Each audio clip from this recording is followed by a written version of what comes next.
A sacred talking drum looted by French colonial troops more than a century ago has returned to its home village in Ivory Coast, giving many Ivorians their first opportunity to see the historic artifact.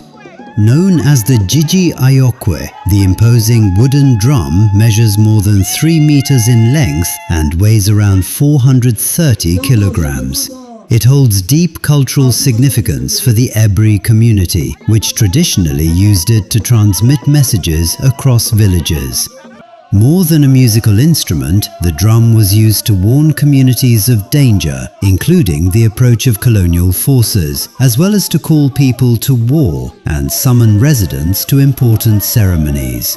French colonial authorities seized the Jiji Ayokwe in 1916. It was later shipped to Europe in 1929 and remained on display in Paris for decades.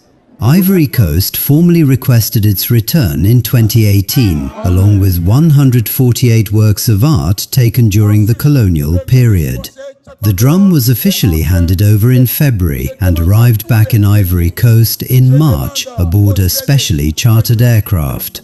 On the country's Independence Day holiday, the drum was carried in a military parade through the Yopougon district of Abidjan before continuing to Adjamé, the village where it was originally made.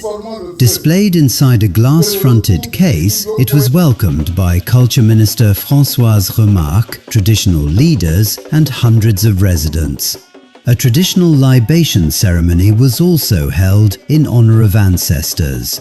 For local residents, the return represents a powerful moment of cultural reconnection and the restoration of an important part of their history.